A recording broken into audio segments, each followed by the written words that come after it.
think the hardest part um, for me was when I said something and you questioned it. It was hard for a couple of reasons. One, I had to stop myself from doing what I would have done before, which is to get defensive.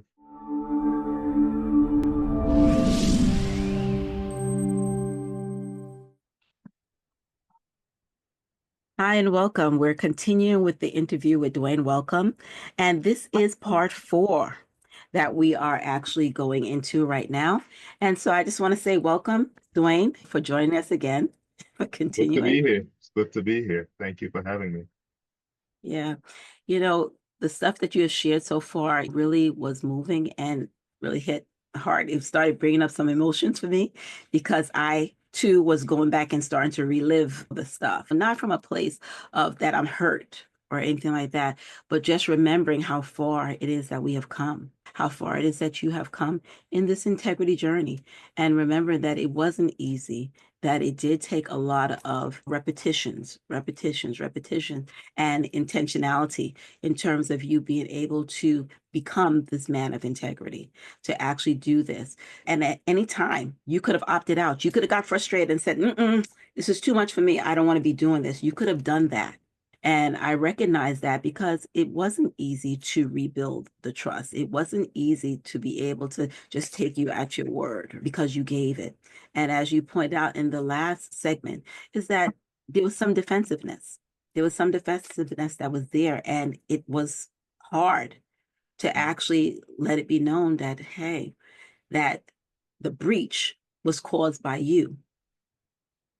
The injury was caused by you. And I have these questions that I need to know the answer to without you being defensive. And so there was that trying to work out how we can actually accommodate that, respecting the impacts, and then also understanding the discomfort Yeah. that came up with this because you was like shedding skin. Mhm. It's shedding skin. And it could be a painful process unless that's your natural tendency, like you're one of them reptiles that then you know that you do it. I don't know if it's painful for them or not, but I can just imagine it. Your skin is coming off. Oh my God. But it's like that, right? You're taking off what you had before, and then there's nothing protecting anymore. And so there's a vulnerableness that comes in. Though I'll be honest, I'm not an expert with how reptiles like snakes and them shed their skin. I don't know what the process is. If they're naked for a while, I have no idea. But that's the analogy that my mind is giving me, that it could be painful, or if somebody was taking off, is doing a skin graft, pulling it off, it has to be painful because the skin was there to protect for a reason. And then until the new skin comes back, okay, there's a vulnerableness that's there. And hopefully, with the new skin coming in, it's a little bit better than the one that was Yeah. removed Yeah. before. So I appreciate you sharing with us from the heart, with transparency again, what this process and your experience was like. Okay. And so I'm going to invite you just to say hello if I didn't already. Did I? Yes. Well, no, you didn't, but hello. I'm back again. And it's good to be back. Well, thank you. Thank you. So we're going to be dealing with question number 4, right? And it is, what was the hardest part of rebuilding integrity after the breach? What resistance did you face within yourself?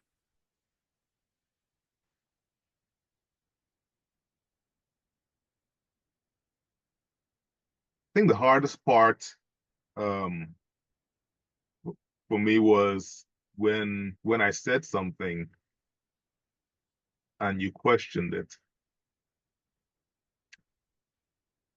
It was hard for a couple of reasons. One, I had to stop myself from doing what I would have done before, which is to get defensive.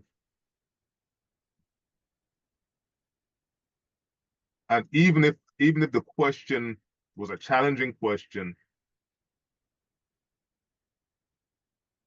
I had to accept that I'm the one that sowed whatever doubt you may have, and accept that as a new reality until I can rebuild that trust. So I have to receive the question and filter out any possible doubt or argument or any fear that I had in my head. And my response was always, okay, here's a question coming at me. Make sure that the words that come out of my mouth are truthful. And so I was very, very deliberate about what I was saying. And if I wasn't sure that what I am saying is the full answer, to say that, to say, well, this is what I think is true.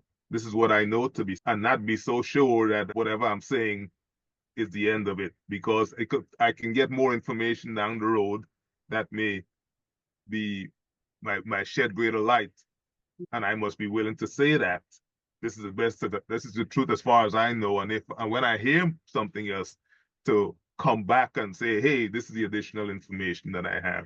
So that was a difficult thing, that I really had to be very focused on the words in my mouth and be very mindful of what I was saying, and to recognize when you ask certain questions that it was bringing up certain feelings in my head. Either it triggered, is like, well, she thinks I'm lying again. Mm-hmm.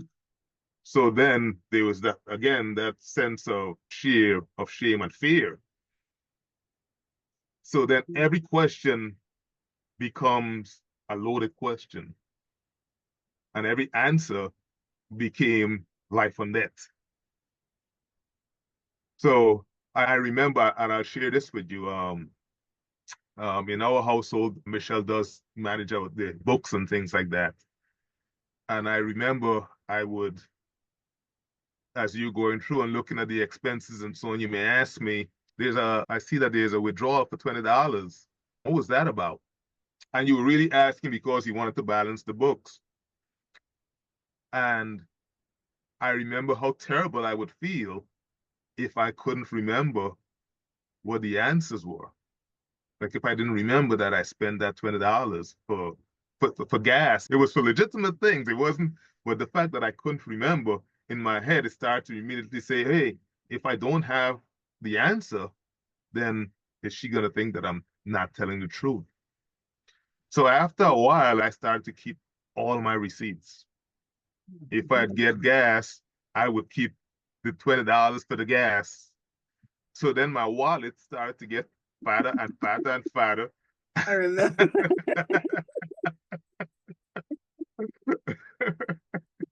So even the receipts like Home Depot that you would keep in case you have to return those items, I wasn't just keeping that. I was keeping gas. If I went to the store to buy groceries, I had all these supermarket receipts folded up in my wallet, and it's a habit, frankly, that I have even to this day. It to the point where when I went to the chiropractor, he cautioned me not to keep that because I would keep my wallet in my back pocket, and it started to make my whole body become realigned. I was feeling pain because I was sitting on this fat wallet as I was driving. My drive was sometimes over an hour, and I do most of the driving. But the reason why I kept doing that is because I wanted to be able to say, if I couldn't remember an expense, I wanted to be able to go back into my wallet and open it up and say, yes, I remember on the 20th of February, I went to the gas station and I bought $20 of gas, because I wanted to assure you that I was being honest, especially in my finances, since that was the area that I lied. So yeah, it was to make sure that I was telling the truth, mm-hmm. and that it was the whole truth. And secondly, when there is a doubt, as people say, I wanted to have the receipts. All right. So that I was accountable. So Mhm. instead of saying, well, why are you asking me that? Even that you're questioning, I wanted to allow you to be able to ask those questions and get an answer, regardless of how I felt about you even asking the question, that I owed you an answer. And I owed you that answer should be the truth. So that was coming out of it, that was a difficulty managing what I was saying. And that is biblical too. You should be truthful, and you should whatever you say, because what you speak is life. So coming out, that's something that I think is a valuable lesson, but it was very difficult because so much of conversations I can be flippant like anybody else. I can just say something and not, and if you really are conscious, if you're very mindful of what you say, and in my case, if I took two beats and really listen, I can say something that is not true.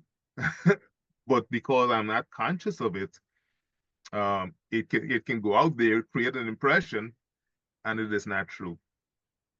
And that is not a practice that I'd done going to this point, but it became something that I had to do because I wanted to be honorable and I wanted to be truthful and I wanted to wear this new skin and let that be the new me.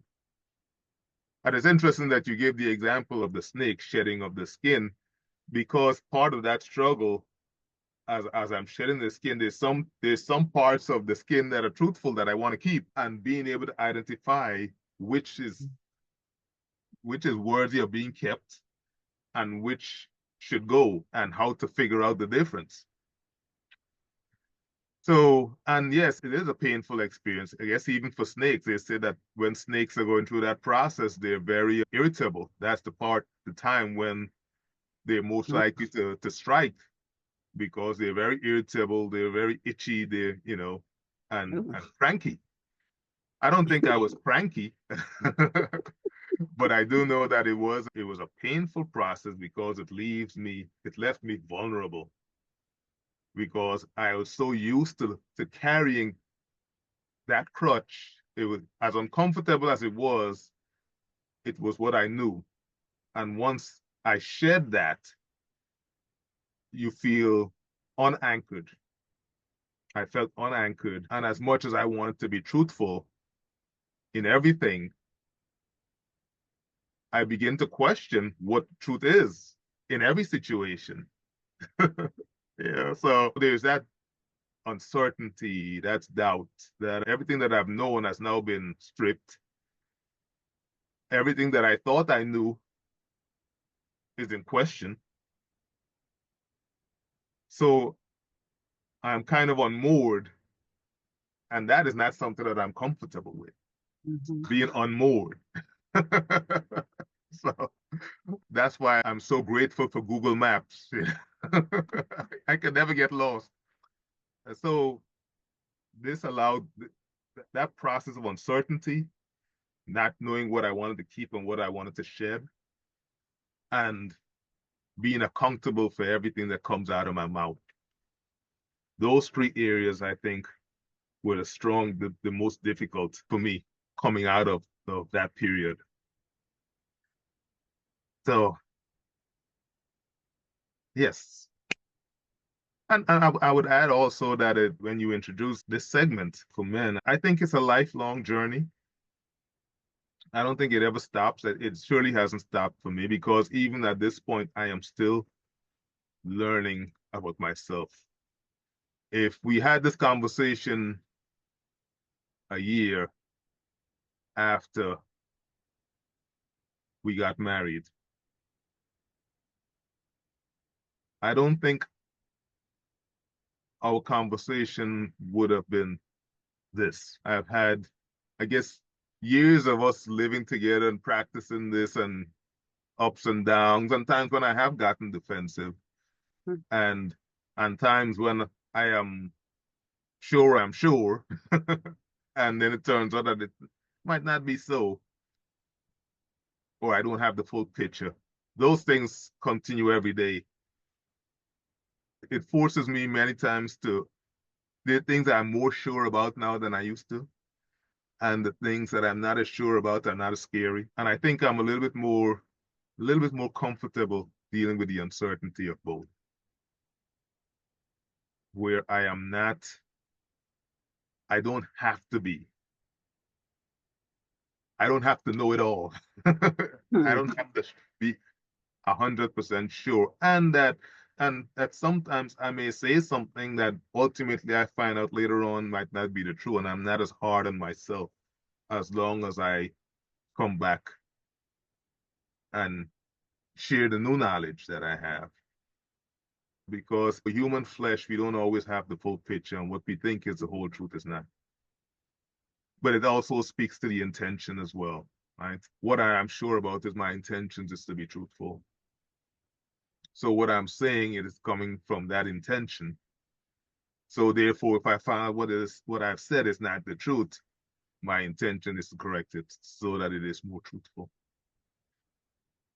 So I think that's the growth that has come out of that exercise. And it's an area of growth that will continue while I'm in this earthly body. Thank you for that.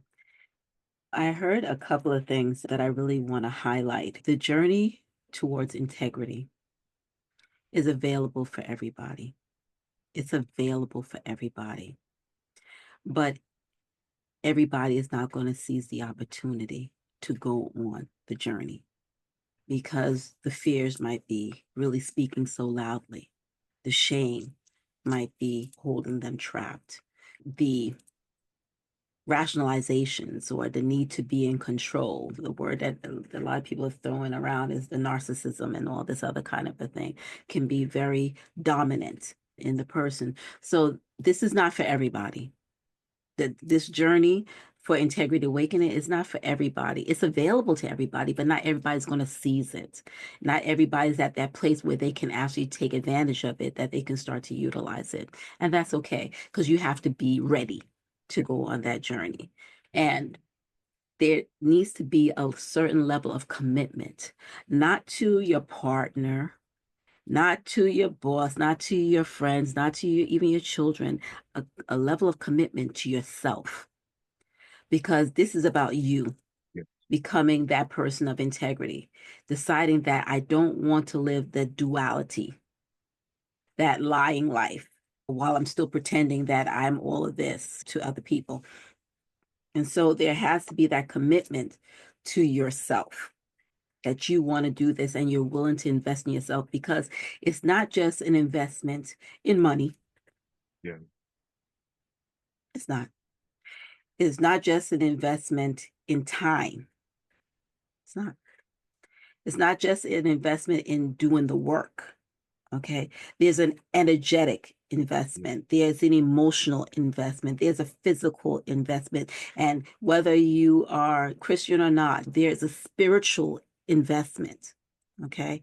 Because as you change your field around you, you're going to have an impact on others, but you want to change it for the good. You want to change it for the best, where you're actually sowing out there into the world something that's going to be beneficial for other people. Okay, so this way you can attract them into your field. So this way you can have the support of others that are standing in integrity, or that you encourage them. It's like, well, you look kind of bright. I want to get over there and just absorb some of your light. And so you want to be able to do that. And so it's on all these multiple levels that you are going to actually experience change, but you have to be ready for it. You have to be willing to do the work. When we talk about investment, we're talking about total investment of yourself, okay, on all those levels. And, and so the question that any person who is considering the Integrity Awakening framework to go through that program later on, but you can come to the free workshop where you get to just hear a little bit more about it. You have to decide, am I ready? Am I willing? And to quote Tony Robbins, if you do nothing, nothing changes. So you have to decide that I'm willing to do something so that something changes. But if you're not in that place, then this is not for you. It's available, but it's not for you. It's not your time, because you have to have already decided for yourself, this is my time, this is my investment, and I'm committed to going all the way through. Okay? Because as, Dwayne shared, he's still on the journey. Still on the journey. We're going to be 26 years next week. Still on the journey. But what you are hearing is that there was a deeper getting to know himself. There's a refining of self.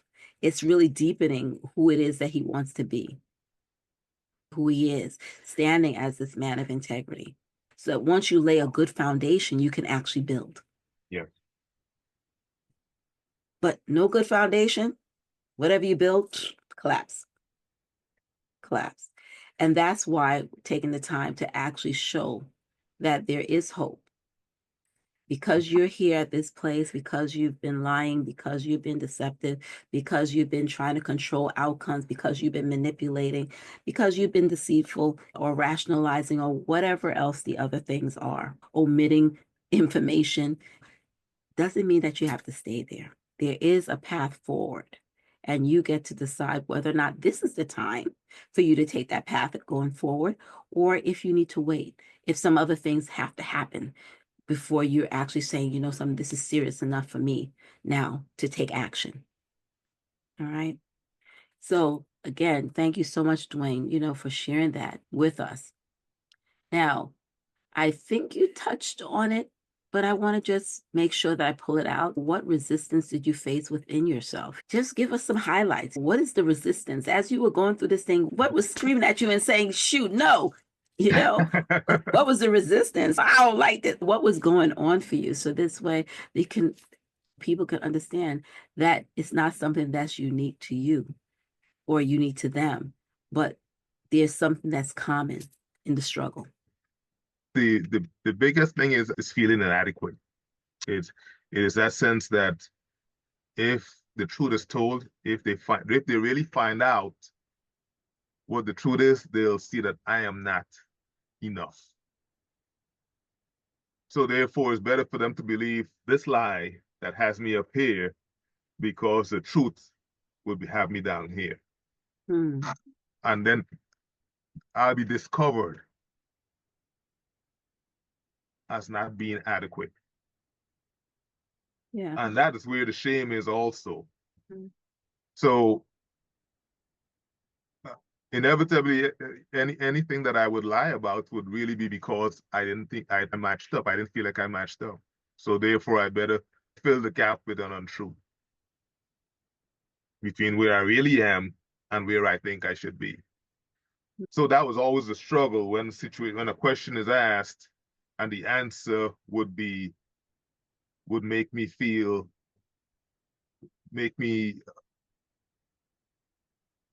inadequate. Then the struggle then is, okay, should I say that anyway? And so that's the sense of inadequacy. The other thing is it's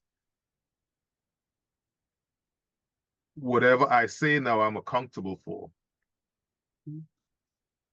So if I say the truth,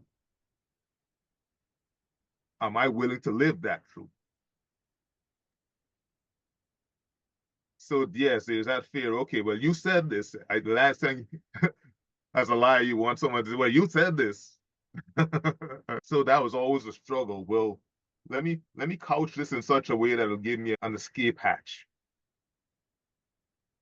So those are the two struggles, and it's in many ways linked to the inadequacy. Is that a question that's seeking information is interpreted as an attack. So therefore, I feel like I have to get defensive. I have to protect myself. I think we use the word defense. I want to be most precise about how it was making me feel. I have to protect myself. I'm vulnerable in this area, so let me put up defenses. So, and especially if it's a question that I don't have an answer to, or if it's a question that the answer wouldn't put me in good light. So yeah, the struggle was to be defensive. And then and related to that is also to whatever the truth is the truth. I don't necessarily need to explain it unless for clarity. So there are times, for example, if you might ask me a question and the answer is yes or no, then that is the answer, yes or no. If it's no, it is no. If it is yes, it is yes. And then when I would do that, there's a part of me, if the no is not an answer that I think you would like, I want to immediately go and start to explain and justify why it is a no, or explain and justify why it is a yes. For example, if you'd ask me, well, if there's something I was supposed to do and I didn't do it, and you say, well, Dwayne, did you do such and such? I would say no, because I didn't do it. There's no, well, I didn't do it because of this or whatever. I didn't do it. The reasons why I didn't do it really are secondary. Might not even matter. The bottom line is that it was something that I said I would do and I didn't do it. So the correct answer is no, without all the defenses. And that was a struggle because it's like, okay, the impulse is to be like, to justify, to give a good reason why I didn't do it. But it really ultimately doesn't matter. I didn't do it. So the truth is no, I didn't do it. And to express the unvarnished truth was a struggle for me because the impulse is to want to protect myself from the significance or the potential consequence of what that truth is.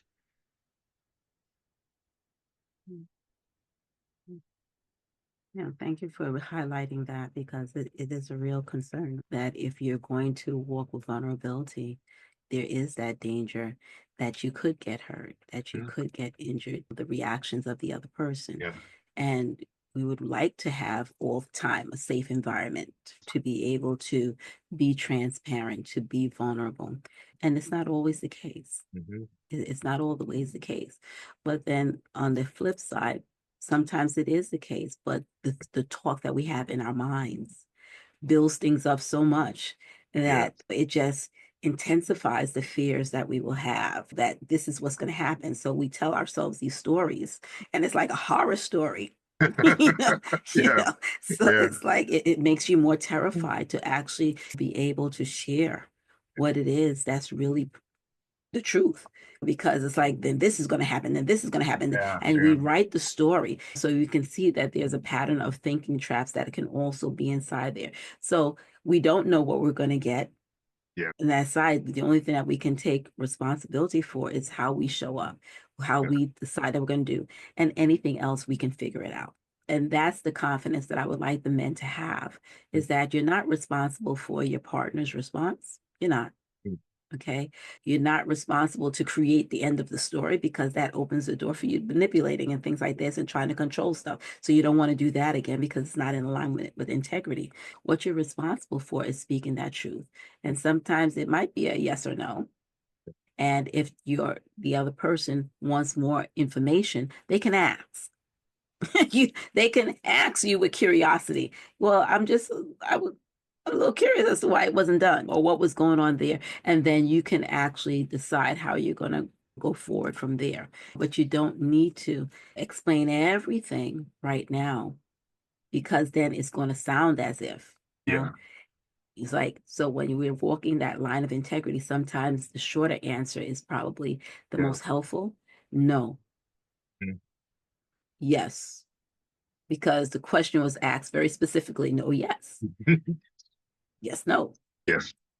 Okay. But if there's more information that's needed, then the Mm-hmm. invitation is for let's lean in with some Yeah. curiosity. Or, well, why is that? What happened? And it also depends on the way that that's asked too. But that's for another group on another side. That's dealing with the women in terms of how they approach stuff. But what the guys are responsible for is what they do, what they choose to do, how they decide they're going to show up, how they respond, whether or not they're walking in integrity and in truth. That's what they're responsible for. That's what they're held accountable for. Okay. That's a tough piece. I pardon the interruption. That is a tough piece too, because so much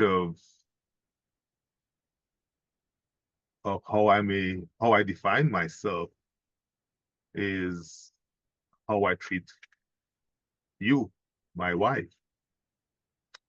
So if I say something to you that causes pain, that is that's a hard thing for me to deal with because I don't want to cause you pain. Mhm. And sometimes the truth is painful. So I know, and as we're going on 26 years, you develop an understanding of what your partner's vulnerabilities or insecurities or their concerns or their fears are. And so if I'm going to speak into that situation, it's a high risk that what I'm going to say, it's truthful, but it is also painful. Mhm. And it is hard to, while it is true that I'm not responsible for your response and reaction, your response and reaction also has an impact on me, knowing that your response and your reaction is coming from a place of maybe hurt from what I've said to you. Mhm. But in spite of that, I have to tell you the truth in love and to say it in such a way that you really get that it is coming from a good place. It is not intended to hurt, but it's owed to you. That is a struggle. Yeah. It's almost like it's like a surgeon doing surgery without anesthesia. The surgery is needed, but the without the anesthesia, there's going to be pain. But if the surgery isn't done, there'll be death. So you have to do the surgery the best you can without the anesthesia. It sometimes feels like that. So I want to be truthful with some anesthesia.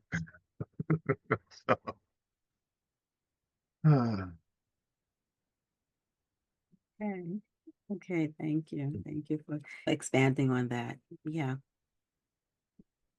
Well, we're hoping that what has been shared so far has been of benefit and given some encouragement to the guys that there is a way out of the misalignment in terms of their integrity and that they can see that there is a path forward and that there is some hope, but it requires investment, dedication, persistence, and then also giving yourself some grace, Yes. right? In the process, being able to be gracious with yourself because you're not going to always, nobody does. Every person lies at some point.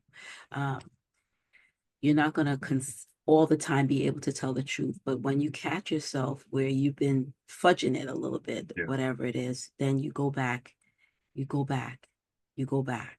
Okay. And pull it out. One of the things that I say when I catch myself is, oh, I lie, Yeah. you Yes.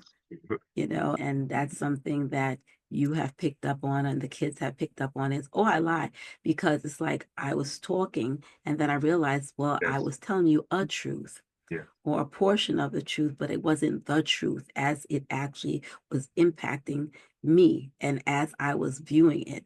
And so I quickly correct that. And it's something that I'm offering to anybody listening. You're not all the time. Sometimes our minds can go so fast that our tongue just trying to keep up. And so Yes. we, Yes.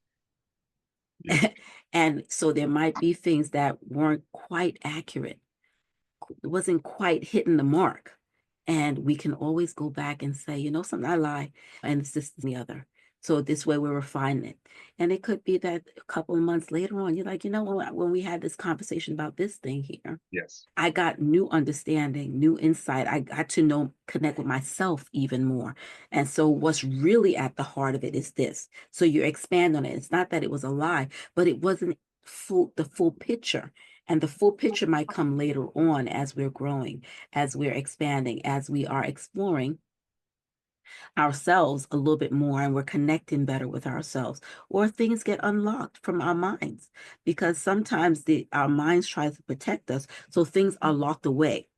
So we have no access to it until the mind says it's safe enough for us to process it now.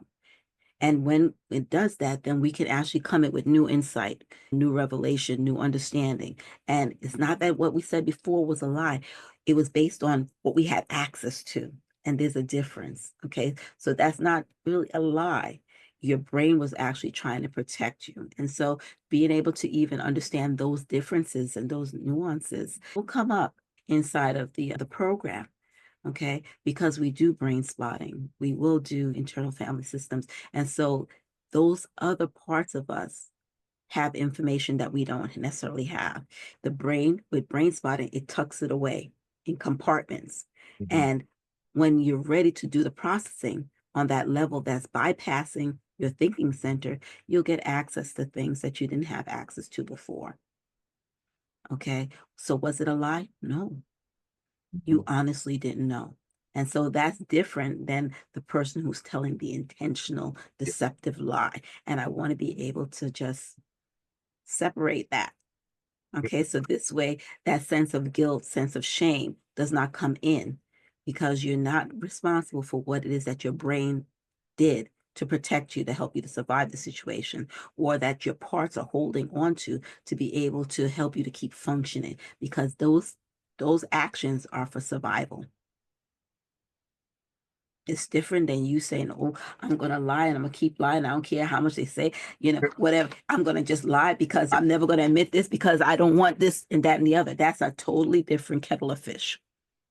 Okay. And so just want to say again, thank you so much, Dwayne, for investing your time for us to be able to do this interview today. And so I'm going to invite everybody to stay tuned for part 5.